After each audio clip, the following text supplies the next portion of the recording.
सतयुग से द्वापर तक की यात्रा पूरी कर चुकी पृथ्वी अब कलयुग के प्रथम चरण में प्रवेश कर रही थी। एक विशाल वन के मध्य ऋषि महादेवाचार्य का आश्रम स्थित था। उनके शिष्य, जो धर्म और शास्त्र के अध्ययन में लीन रहते, उस दिन बड़े विचलित थे। एक शिष्य ने प्रश्न किया, गुरुदेव, शास्त्रों में पढ़ा है कि कलयुग में स्त्रियां संभोग के लिए तरसेंगी। यह बात हमें बहुत गूढ़ और विचित्र लगती है। क्या आप कृपा करके इसका रहस्य बताएंगे? ऋषि ने गंभीर स्वर में कहा, वत्स, यह केवल शरीर की बात नहीं, यह मानव समाज की मानसिकता, संस्कार और संबंधों की अधूरी दशा का संकेत है। तुम सुनो, मैं तुम्हें कथा सुनाता हूँ, जिससे यह रहस्य स्वयं स्पष्ट हो जाएगा। ऋषि ने कहा, सतयुग में धर्म पूर्ण रूप से स्थापित था। स्त्री और पुरुष दोनों एक दूसरे का पूरक थे।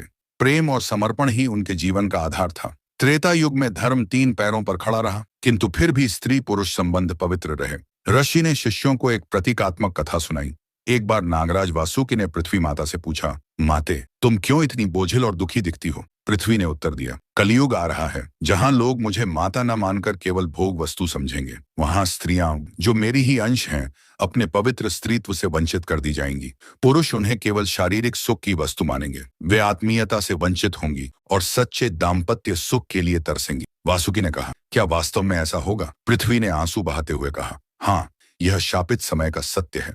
ऋषि ने आगे कहा, वत्स, कल्पना करो उस समाज की जहां विवाह केवल नाम मात्र का रह जाएगा। पति अपनी पत्नी को समय नहीं देगा। वह धन, काम, धंधे और अन्य स्त्रियों में उलझा रहेगा। स्त्रियां, जो स्वभाव से भावनात्मक होती हैं, पति के साथ आत्मीय संवाद चाहेंगी। वे चाहेंगी कि उनका पति उन्हें प्रेम से देखे, उनसे संवाद करे, उनके तन मन का आदर करे। लेकिन पुरुष केवल वासनात्मक तृष्णा में खोया रहेगा। इस अधूरेपन से स्त्रियां संतोष न पा सकेंगी। उनके भीतर की इच्छाएं अधूरी रह जाएंगी और यही कारण होगा कि कहा गया वे तरसेंगी। ऋषि ने शिष्यों को और स्पष्ट करने के लिए एक नगर की कल्पना कराई। उस नगर का नाम था कामपुर। वहां आधुनिकता का प्रभाव था। नगर के पुरुष दिन रात व्यापार और लाभ में उलझे रहते। कुछ पुरुष शराब और व्यभिचार में डूबे रहते। विवाह के बाद भी उनके घर की स्त्रियां अकेली और उपेक्षित रहती। नगर की एक महिला, सावित्री, अपने पति से बार बार कहती, प्रिय, तुम मुझसे प्रेम तो करते हो, परंतु मुझे समय क्यों नहीं देते? मेरा मन तड़पता है। पति उत्तर देता,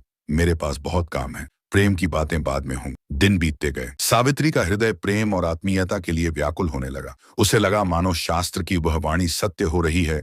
कलयुग में स्त्रियां संभोग के लिए तरसेंगी। यह मत समझना कि केवल स्त्रियां ही पीड़ित होंगी। पुरुष भी अंततः शून्यता महसूस करेंगे, क्योंकि जब संबंध केवल वासना पर आधारित होंगे तो उसमें स्थायित्व न रहेगा। पुरुष भी अधूरा और बेचैन रहेगा, परंतु स्त्रियां अधिक भावनात्मक होने के कारण यह पीड़ा गहराई से महसूस करेंगी। ऋषि ने आगे समझाया, संभोग केवल शरीर का मिलन नहीं है, यह आत्माओं का भी संगम है। जब पुरुष केवल वासना के लिए स्त्री के पास जाएगा और उसमें प्रेम का भाव न होगा तो आत्मा तृप्त न होगी। स्त्री, जो प्रकृति का रूप है, आत्मीयता चाहती है। जब उसे केवल वासना मिलेगी और आत्मिक प्रेम न मिलेगा, तब वह तरसेगी। एक शिष्य ने पूछा, गुरुदेव, क्या इसका कोई समाधान नहीं है? क्या स्त्रियां हमेशा ही तरसती रहेंगी? ऋषि ने मुस्कुराते हुए कहा, वत्स, समाधान है। यदि मानव प्रेम, निष्ठा और धर्म को आधार बनाए तो यह त्रासदी नहीं होगी। जो दंपति एक दूसरे को केवल शरीर से नहीं बल्कि आत्मा से अपनाएंगे, उनके जीवन में यह पीड़ा नहीं होगी। किंतु अधिकांश लोग कलयुग में धर्म से दूर हो जाएंगे, इसलिए यह भविष्यवाणी सत्य सिद्ध होगी। ऋषि ने ध्यान लगाकर शिष्यों को भविष्य की झलक दिखाई। उन्होंने देखा कि घर घर में टीवी और मोबाइल चमक रहे हैं। पुरुष इन यंत्रों में मग्न हैं और स्त्रियां अकेलेपन में डूबी हैं। विवाह टूट रहे हैं। प्रेम केवल दिखावा बन गया है। कुछ स्त्रियां खुलकर कह रही हैं, हमारे भीतर प्रेम और आत्मीयता की प्यास है, लेकिन हमें केवल शरीर समझा गया। हमें वह संतोष नहीं मिला जिसके लिए हम जन्म से तरसती हैं। शिष्य यह दृश्य देखकर विचलित हो उठे।